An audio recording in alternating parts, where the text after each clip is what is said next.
우리 주님이 세상에 계실 때에 많은 사람에게 은혜를 베풀었습니다.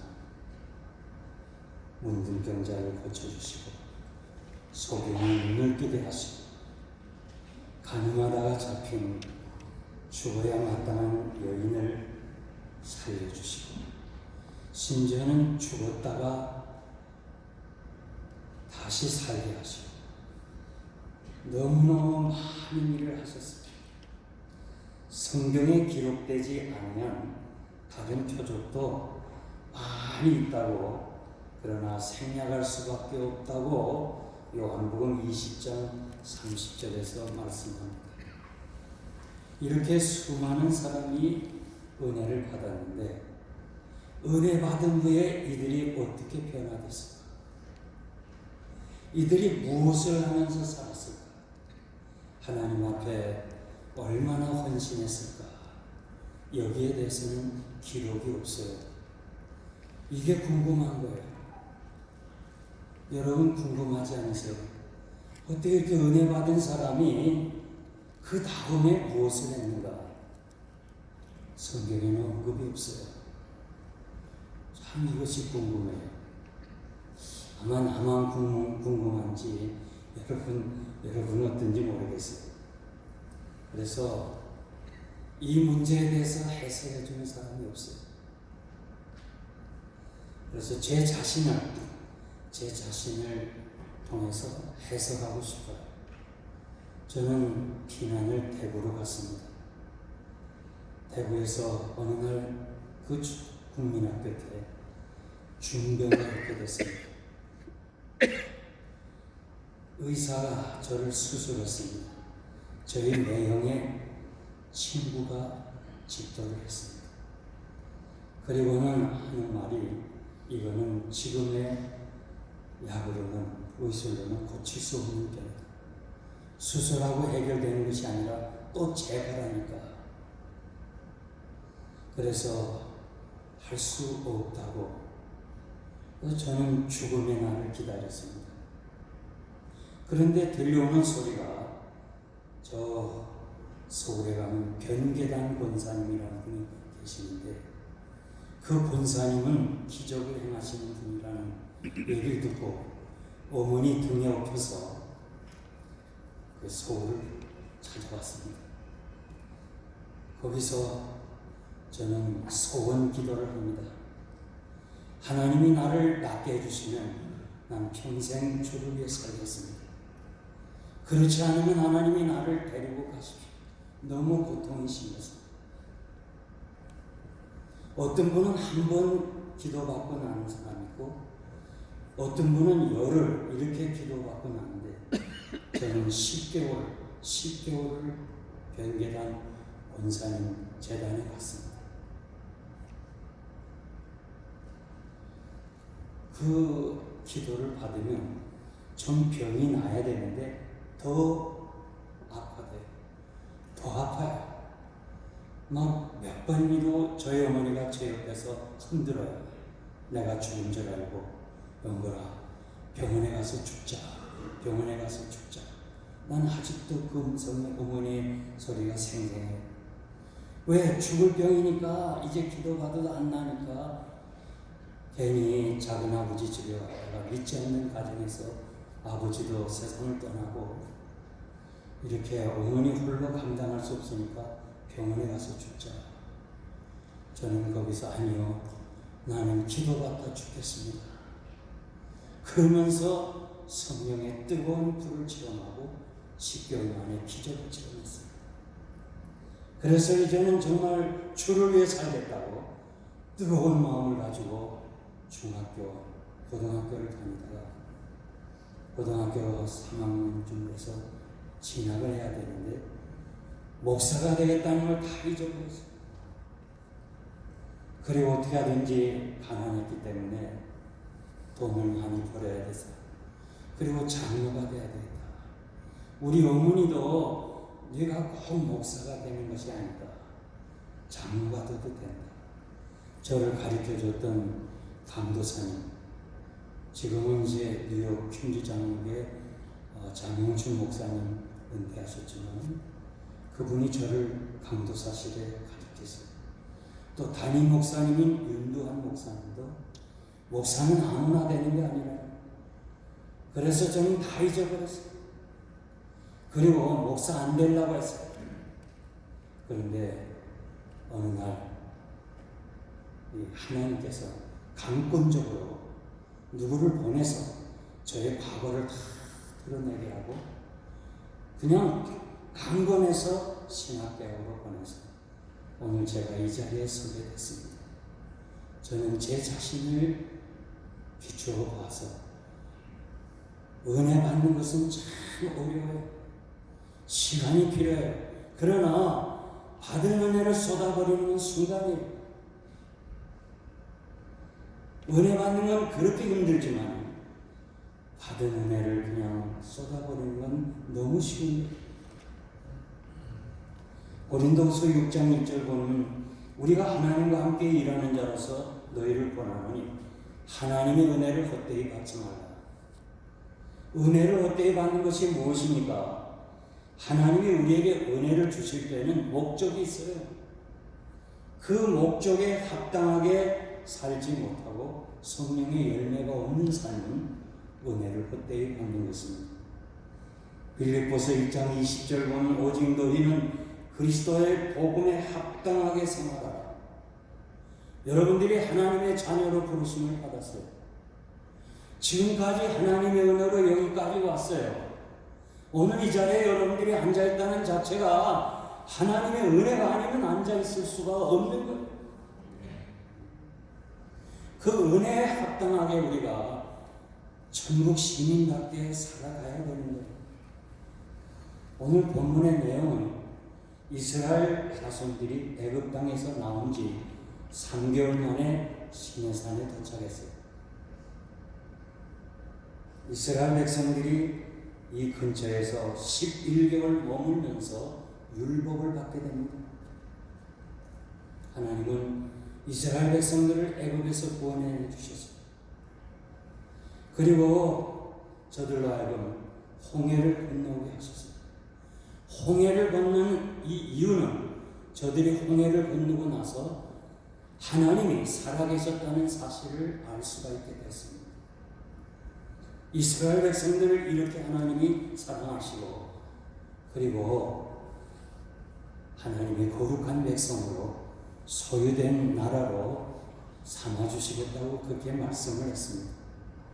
우리도 이 죄악의 사슬에서 건져주시고 백성들이 홍해를 건너온 것처럼 세례를 받게 하시고 그리고 우리가 하여금 거룩한 백성이 되도록 이 험한 세상에서 여러분들을 여기까지 인도하신 줄 믿습니다. 오늘 우리가 이 금년을 보내면서 여러분들이 추수감사의 그 시간을 보내면서 이 한 해를 뒤돌아보면 어느 것 하나가 하나님의 은혜가 아닌 것이 없어요. 모든 것이 우리가 생각을 미처 못해서 그렇지 한번 깊이 생각해 보면 모든 것이 다 하나님의 은혜. 나는 여러분들이 하나님의 은혜를 아는 사람이 되기를 바랍니다. 그 은혜를 알고 그 은혜에 보답한다면 하나님이 또 다른 은혜를 우리에게 주시는데 오늘 이 본문에서 적어도 모세는 세 가지 하나님의 은혜를 우리에게 말씀하고 있어요. 첫째는 하나님의 말씀을 주신 것이 은혜예요. 1절에 보니까 이스라엘 자손이 애굽 땅에서 나올 때부터 제3월 곧 그때에 그들이 시내 광야에 도착을 하게 됐습니다. 출애굽기 3장 12절에 보면 하나님은 모세에게 광야에 있는 모세를 부르십니다. 그리고 너는 애굽으로 가서 내 백성을 인도해내라. 이 말씀할 때 모세는 믿을 수가 없었습니다. 도저히 이해가 안 돼요. 납득이 안 가요. 어떻게 내 나이가 80인데 시편 90편에 보면 모세의 유일한 기도가 시편 90편이에요. 거기서 뭐라고 고백하는 거 아니에요? 인생이 70이고 건강하면 80이라고 했어요. 이제 나는 하나님 앞에 가야 되겠다. 죽음을 준비하고 있었어요. 그리고 나는 애굽 말도 다 잊어버렸습니다. 애굽을 떠나온 지 40년입니다. 이제 내 나이가 어떻게 백성을 인도할 수 있습니까? 보낼 자를 좀 보내주세요. 모세는 자기 스스로가 경험을 했어요. 애굽에서 40년을 살았어요. 애굽의 군대가 막강한 거 알아요. 이스라엘 백성이 한두 명도 아니고 장정만 60만이 넘는데 어떻게 내 능력으로, 내 힘으로 그 사실을 하나님 말씀대로 인도할 수 있겠냐 이거예요. 그러니까 할 수 없다는 거지요. 나는 못합니다. 보낼 사람을 보내세요. 모세의 경험이, 자신의 지식이, 자기가 가진 인간 이성이 하나님의 말씀을 받을 수가 없었던 거죠. 모세야, 가라. 내가 책임질게. 너 말 못하면 말 잘하는 아론이 있잖아. 강권에서 모세를 보내고, 모세는 하나님의 은혜로 기적을 체험하고 그 60만이나 되는 장정, 어린아이까지 하는 수백만을 그들을 이끌어서 그 하나님이 너 가라 하는 그 산에 데리고 왔을 때 모세의 감격이 얼마나 컸겠어요. 얼마나 그 감격이 귀했겠어요. 이야, 하나님의 말씀은, 약속은 이렇게 성취되는구나. 이스라엘 백성을 너를 통해서 인도하겠다는 그 약속의 성취가 이거구나. 하나님의 말씀은 다 이루어지는 약속이구나. 이 사실을 체험하고 감사할 때, 모세야, 너 경험했지? 그 사실을 백성들에게 말해도 내 말을 지키고 내 언약의 말씀대로 순종하면 반드시 너의 백성들은 거룩한 백성이 되고 내 소유된 나라가 될 것이다. 그렇게 가르쳐 주었습니다. 여러분, 하나님의 말씀이 우리가 들을 수 있다는 것이 은혜입니다. 아멘 하는 사람만 복 받으세요. 하나님의 말씀을 여러분들이 들을 수 있다는 이 자체가 축복인 줄 믿습니다. 고린도후서 1장 18절 이하에 보면 하나님은 진실하고 거짓이 없기 때문에 하나님의 약속은 얼마든지 아멘하면 하나님이 영광을 받으시고 때가 되면 응답해 주신다고 약속해 주었습니다. 성경은 과거의 역사적 사건의 얘기가 아닙니다. 어떤 도덕적인 교훈의 책이 아닙니다. 하나님의 말씀은 살았고 역사가 있고 지금도 유용한 거예요. 모세에게만 하셨다면 기록할 필요가 없어요. 여러분들은 성경을 어떻게 해석하는가? 오병이어를 예를 든다면 오병이어에 대한 내용을 알아야 돼요. 무엇인지. 두 번째, 이건 누가 만들어낸 얘기가 아니고 역사적 사건이라는 거. 베세다 들판에서 우리 주님이 행하셨다는 거. 그리고 세 번째는 오늘 토론토 땅에도 오병이어의 기적이 일어날 수 있다는 사실을 믿어야 돼요. 바로 그것이 아멘이에요. 아멘. 저는 어린 시절에 성령 체험도 하고 그 중병에서 건짐을 받은 기적도 체험했어요. 그리고 보수신앙이 좋아서 총회신학대학을 7년을 다녔어요. 그 산골짜기 사당동에. 그리고 보수신앙이 좋아서 필라델피아를 유학 와서 웨스트민스터 신학교에서 10년 이상을 공부했어요. 저는 성경에 대해서 조금도 의심하지 않았어요. 성경에 대해서 조금도 회의가 없어요. 다 믿었어요. 그런데 솔직한 고백은 확신은 없었어요. 오병이어 역사적 사건이에요. 주님은 행하셨어요. 그러나 필라델피아 땅에서는 오병이어가 일어날까? 이 확신은 없었어요. 저희가 교인 80여 명이 예배당을 건축하게 됐어요. 16,500평 땅을 샀어요. 돈 3만 불 가지고 시작하는데, 미국 사람들하고 계약을 하고 건축하는데 그냥 딱 그 시간에 돈을 내야 돼. 안 내면 그냥 모든 벌금이 붙고 연체가 붙고 이자가 붙고 나중에 땅을 다 가져가요. 다 사인하고 시작했어요. 사정이 안 되는 거예요. 그래서 어떻게 해요? 돈이 없지. 누가 얘기가 침례 교단에 가라. 땅만 있으면 발런티어가 있어서 다 도와준다고 그래요. 그래서 침례교를 찾아갔어요. 넌 어느 교단이냐 그래. 난 장로교라니까 도와줄 수가 없대요. 그래서 제가 사정을 했어요. 아니, 하나님도 한 분이고 주님도 한 분이시고 성령님도 한 분이신데 좀 도와달라고. 미안하다는 거예요.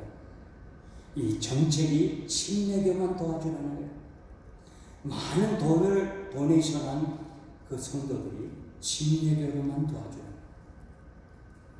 그러면서 장로교는 너 장로교니까 장로교를 찾아가요. 그 장로교 또 지금 PCUSA 동성연애를 지금 허락한 그 PCUSA 교단의 총무를 만났어요. 너는 어느 교단이냐? 난 합동측 보수교단이라니까 안 된대. 네가 우리 교단에 들어오면 예배당도 하나 주겠다. 네가 건축하는 그 땅을 샀으니까 거기다가 론도 주고 여러 가지 혜택을 준다는 거예요. 그런데 제가 보수신앙이 좋아서 그 어려운 사당동 골짜기를 7년 다닌 사람이 예배당 짓기 위해서 글로 갈 수가 있겠어요. 그래서 우리 교단 총회 가서 제가 그때 30대 목사였으니까 좀 도와달라고 호소했어요. 그 도와주는 목사님들이 별로 없어요. 제가 결심했어요. 다시는 난 안 간다. 다시는 사람 앞에 안 간다. 내가 하나님을 의지하고 하나님이 하시는 일을 보겠다면서 성전터에서 기도하기 시작했어요. 밤이걸 가지고 누가 헌금을 하나 내면 그걸 가지고 하나님 이게 5만 불이 이제 월요일날 집행해야 되는데 이것이 5만 불이 되면 나는 오병이어를 믿겠습니다. 지금도 하나님이 살아계셔서 역사하시는 걸 난 믿겠습니다. 하면서 그냥 봉투 하나 가지고 성전마당에서 밤에 기도하고 그럴 때 하나님께서 기적을 베푸는 거예요. 나는 거기서 하나님이 살아계시구나. 지금도 역사하시는구나. 오병이어는 과거에만 끝나는 것이 아니고 지금도 여기 있구나. 이 사실이 믿어지고 확신이 가질 때요. 담대하게 되는 거예요. 담대하면서. 그 확신을 가지니까 하나님이 나를 가만두지 않고 네가 확신 얻은 거를 나가 전하라고 그래서 한국에 여러 교회, 큰 교회들 다 갔죠. 우리 장로님들이 수십 명 있어도 장로님의 눈치가 안 보여요. 담대해진 거예요. 이건 담대해져요. 하나님이 살아계시고 나와 함께 하시고 내 기도를 들으신다니까요. 무서운 게 하나도 없어요. 나는 여러분들이 이 은혜를 받기를 바랍니다. 하나님의 말씀은 로고스에 귀한 거예요. 우리 주님이 40일을 줄이신 후에 사탄이 와서 돌을 가지고 떡을 만들어 먹으라 할 때 사람이 떡으로만 사는 것이 아니고 하나님의 말씀대로 산다. 우리말은 그냥 말씀 똑같아요. 이 로고스라고 하는 말씀과 똑같아요. 번역은. 근데 우리 주님이 사람이 말씀을 먹어야 된다. 그런 뜻으로 레마라는 단어를 썼어요. 그러니까 여러분들이 하나님의 말씀을 지금 듣잖아요. 들을 때 로마서 10장 17절 말씀은 믿음은 들음에서 나와요. 들음은 그리스도의 말씀으로 말미암느니라. 여기서 말씀이라는 것은 레마라고 그렇게 헬라어로는 되어 있어요. 그러니까 말씀이 능력이에요. 어떻게 능력이냐? 그 말씀을 들을 때요. 목사님이 설교할 때 그 말씀을 내 것으로 받아 먹어야 돼요. 그래야 믿음이 생기는 거예요. 아무리 여러분들이 설교를 많이 듣고 많이 성경책을 본다 할지라도 내 것으로 삼지 않으면, 순종하지 않으면 능력을 체험할 수가 없는 거예요. 이 체험적인 신앙, 에레미야 15장 16절 말씀 보면 주의 말씀을 얻어먹었습니다. 에레미야 선지자 같은 사람이 얻어먹었다는 거예요. 개걸스럽게 먹었다는 거예요. 얼마나 말씀을 사모하고 뭔지 아멘 아멘 하면서 받아 먹었는 거예요. 여러분, 말씀을 들을 때요, 무조건 아멘하고 받아 먹으세요. 그러면 그 말씀이 여러분 속에서 역사가 일어날 줄 믿습니다. 사도 바울이 회당에서 복음을 전하는데 너무 덥잖아요. 사람은 많지, 장소는 협소하지. 그래서 유두거라는 청년이 더우니까 창문을 열었어요. 그리고 창문 곁에 걸터 앉아서 설교를 듣다가 졸음이 오니까 아마 바울이 좀 설교를 길게 한 것 같아요. 그래서 그냥 떨어져 죽었어요. 죽었는데 그 옆집이 테크나라는 사람 여성이 있는데, 이 여성이 자기도 더워서 창문을 열었어요.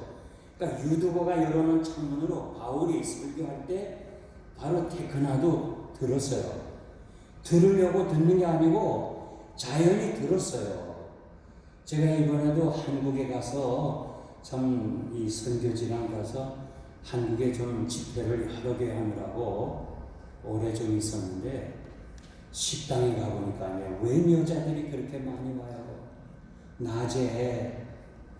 근데 밥을 먹으면서 웬 얘기들이 큰지 나는 안 들으려고 해도 그냥 들려오는 거예요. 여기서도 들려오고 저기서도 들려오고. 나 일부러 들으려고 그러지 않았어요.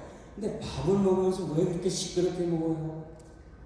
내가 미국에 오래 살아서 그런지 몰라도 그게 내가 생소한 거예요.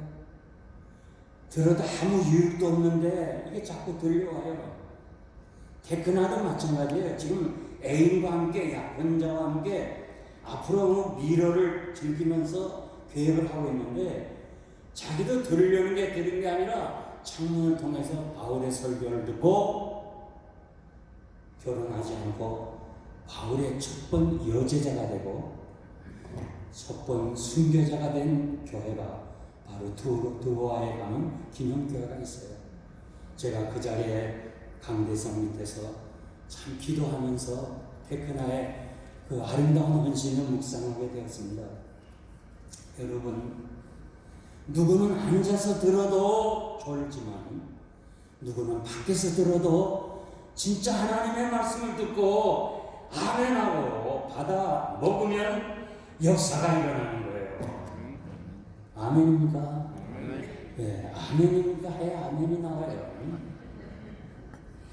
지금 우리 지역에 있는 랭카스터라는, 여러분 한번 오세요. 그 랭카스터에 보면 그 뮤지컬 밀레니엄 히어터라고 하는 이 뮤지컬로 전도하는 그런 것이 있어요. 한 3,000명, 3,500명이 들어가는 그 극장인데요. 거긴 다른 거 아니에요. 노아, 아브라함, 요나, 다윗, 예수 뭐 이런 전도용으로 하는데, 아브라함을 할 때 그 뮤지컬로 대단해요. 정말 세계적인 거예요. 꼭 한번 가보세요. 자동차 타고 얼마 멀지도 않아요. 한 7시간이나 8시간이나 가요. 근데 아브라함, 그때 세 사람의 천사가 아브라함이 오잖아요. 그래서 내년 이맘때에 아들이 있을 거다. 그게 축복해줘요. 근데 이 소식을 누가 들었는가 하니 사라가 들었어요. 사라가 들으면서 아주 웃었어요. 속으로 웃었다고 해서, 아이고, 내 나이가 몇인데 우리 남편이 어떤데, 난 이미 경수가 끊어졌는데 우리가 무슨 아이를 낳아. 그저 식사 제공했더니 좋은 소리 그저 들으라고 그렇게 해주는 거지. 사람은 자기 어떤 경험과 이성과 자신의 어떤 그 삶에 그걸 보고 아이를 낳을 수 없다는 걸 알았어요. 그런데 아브라함은요, 천사가 가니까 즉시로 사라에게 가요. 어깨를 두드려, 사라, 우리 방으로 가자. 방으로 가자. 여러분 잘 모르는 것 같은데, 잘하지 모르는가 봐요. 지금 이 천사가 내년 이맘때 아들을 주겠다 그러니까 아브라함 믿은 거예요, 그냥. 그래가지고 빨리 사라하고 방으로 가야 될 거 아니에요. 아직도 모르세요? 이런 성경이 없어요. 그런데 나는 그 대목이요, 야, 가슴에 와닿았어요. 가슴에 와닿았어요. 아, 저거구나. 아브라함의 믿음이 바로 저거구나. 응?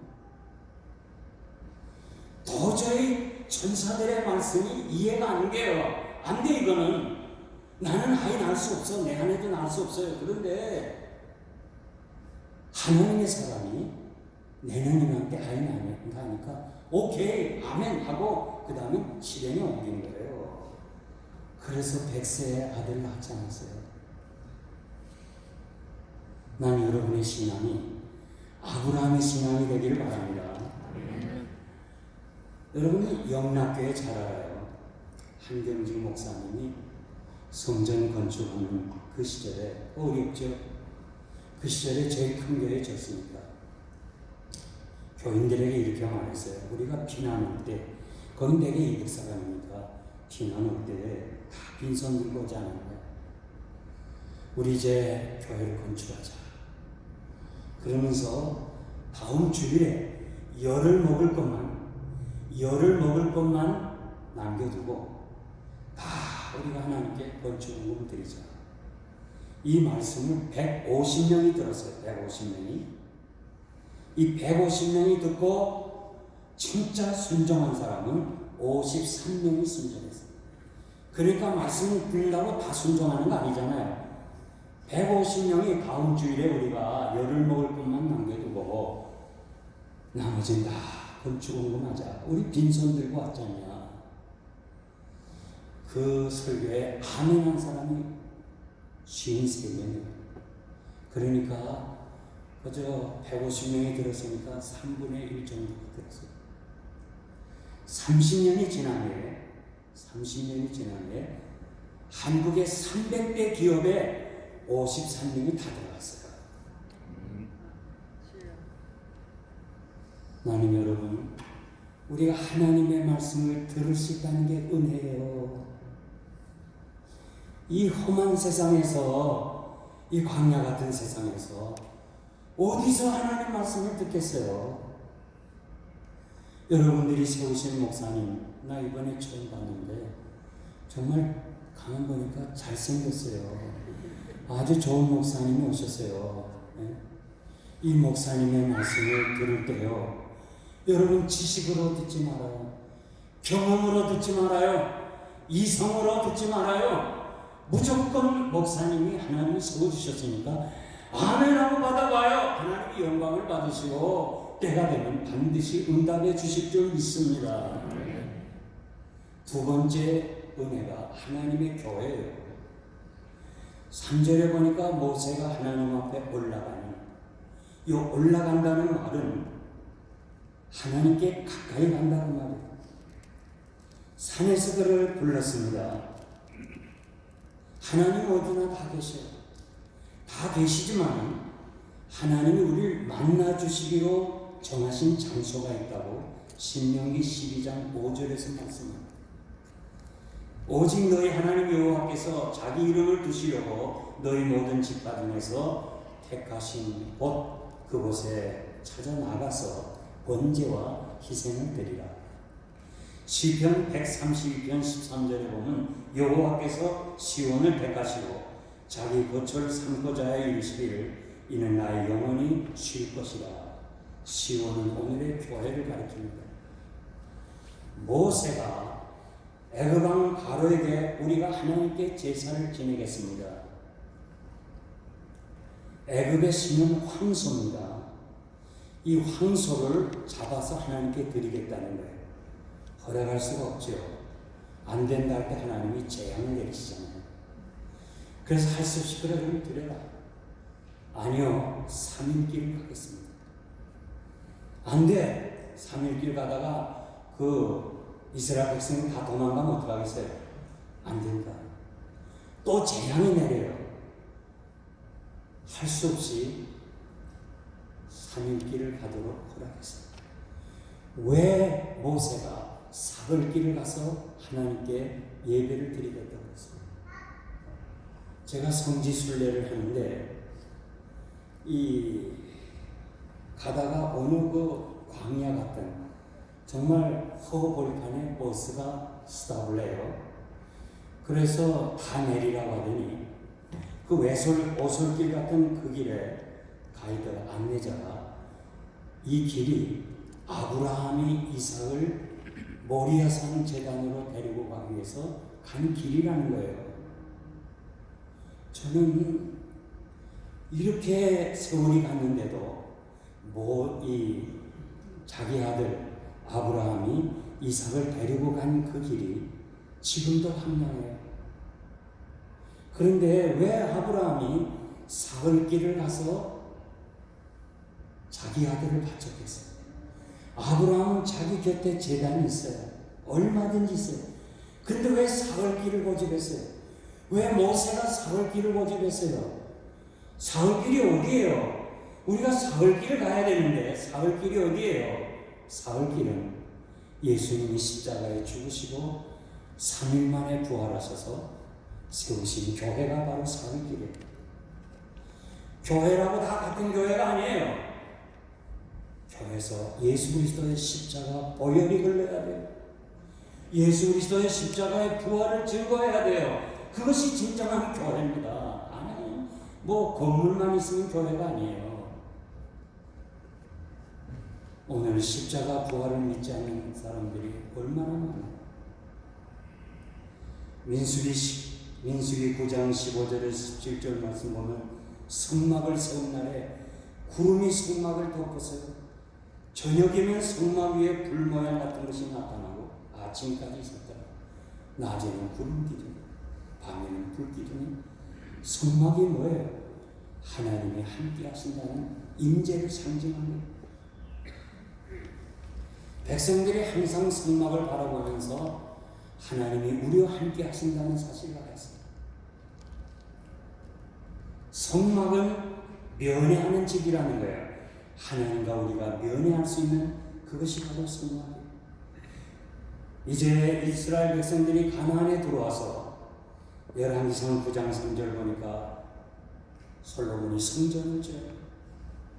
그때 하나님께서는 이 거룩한 성전에 나의 눈과 마음이 항상 여기 있겠다고 말씀해 주셨어요. 성막, 그리고 성전, 그리고 오늘 여러분들이 앉아있는 이 교회, 이것이 바로 뭐예요?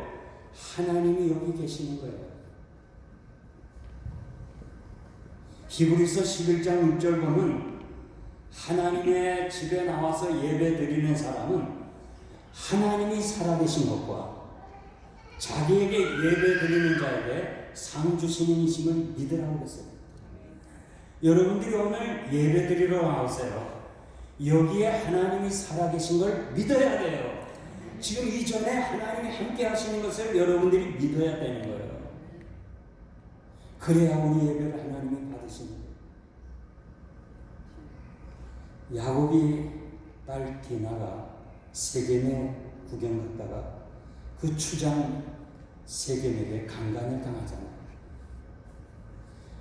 이것이 발단이 돼서 오빠 시몬과 레위가 그 세겜성에 있는 사람들, 남자들과 함께 추장과 당신들이 우리와 같이 혼인하려면 할례를 받아야 된다. 그렇게 이야기를 해서 남자가 다 할례를 받게 하는 동시에 이 두 사람이 가서 칼로 다 죽입니다. 남자들을 죽여요. 그러니까 이 소식이 그 지역 족속들에게 알려서 이런 나쁜 놈들이 있나? 이런 악한 사람들이 있나 하면서 전부 주변의 족속들이 야곱의 그 자손들을 죽이려고 추격해 오잖아요. 이럴 때 야곱은 뭐라 그래요? 야, 이제 죽었구나. 이제는 끝이구나. 이제 우리 베델로 올라가자. 하나님의 집에 올라가자. 여기만이 살 길이라면서 자신의 모든 것을 다 버려. 그리고 오직 하나님께만 의지하러 가자 하고 결국 하나님의 집 베델에 가서 하나님께서 쫓아오는 추격해오는 족속들을 다 두려움으로 물리친 사건이 우리가 알 수 있어요. 히스기야 왕이 지금 강대국 아수르 왕의 침략을 받게 됩니다. 히스기야 왕은 정말 항복의 편지를 받습니다. 왕은 이 편지를 받고 어디로 가요? 여호와의 전에 올라가요. 여호와의 전에. 하나님이여 우리를 도와달라. 여호와의 사자가 나가서 18만 5천 명을 그냥 다 죽여버려요. 여호와의 사자가. 어려울 때 하나님의 집에 오자 있을 수 있다는 거, 이거 큰 은혜예요.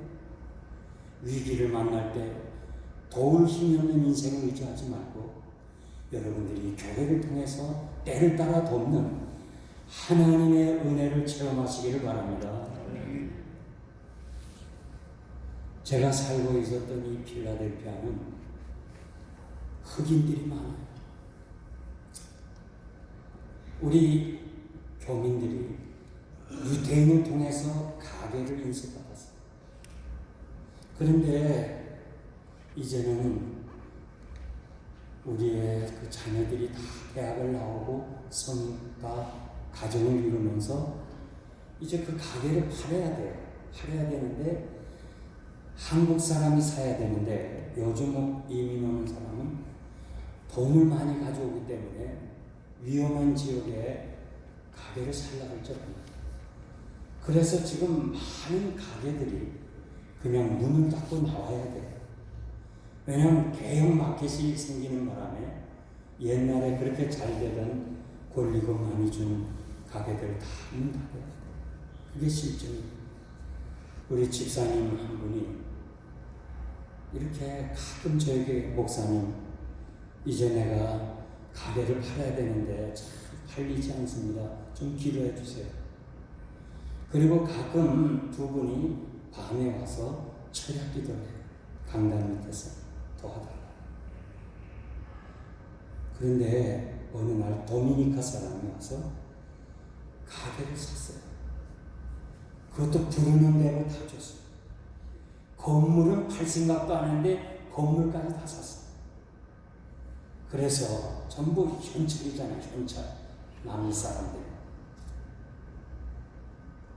오늘 찬양대원들 참 은혜로운 찬양해 주셨는데 이렇게 현찰이 많은 거를요 어떻게 하면 안전하게 집으로 가져올 수 있을까요? 어떻게 가져와야 이걸 집으로 가져올 수 있겠어요? 현찰이요? 그 돈이 어마어마한데 안 가져갔으니까 잘 몰라요.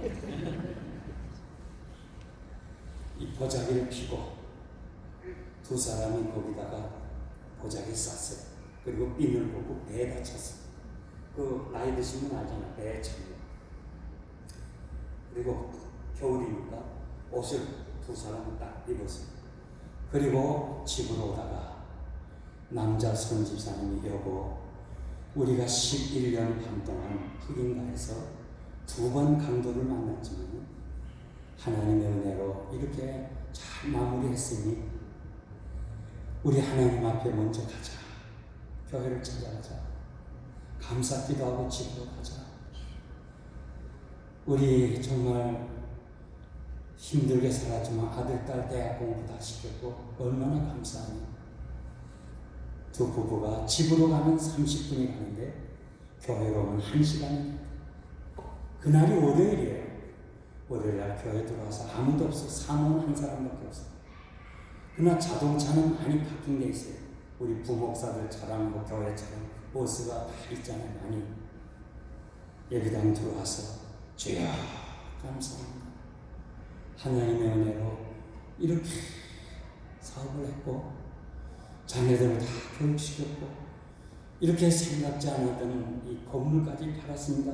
감사합니다 하고 나가려고 보니까 저 파킹장 입구에 낯선 자동차가 있어요.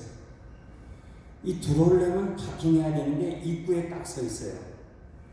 그 자세히 두 사람이 보니까 도미니카 사람 4명이 탔어요. 모든 것을 합법적으로 다 하고 1시간을 미행했어요.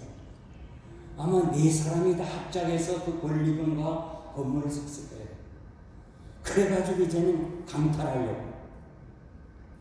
배 찼으니까 이거 죽이지 않으면 못 꺼낼 거 아니겠어요? 살고 싶으면 돈 다 냈을 거 아니에요? 이분들이 막 두렵더래요. 무섭더래요. 그래서 다시 여기 돌아와서 주여 주여 하면서 그냥 그분 얘기가 자신이 이렇게 오랫동안 예수 믿었지만 그렇게 간절히 기도한 날은 그날밖에 없대요. 간절히 기도해요. 두려움에서 해결해달라고 하나님께서 은혜 주셔가지고 담대함이 생기더래요. 겁이 없어지더래요. 그래서 그 서구 영화 보면요, 이 문을 쫙 여는 거 있죠? 우리 교회 정문이 좀 아주 무거워요.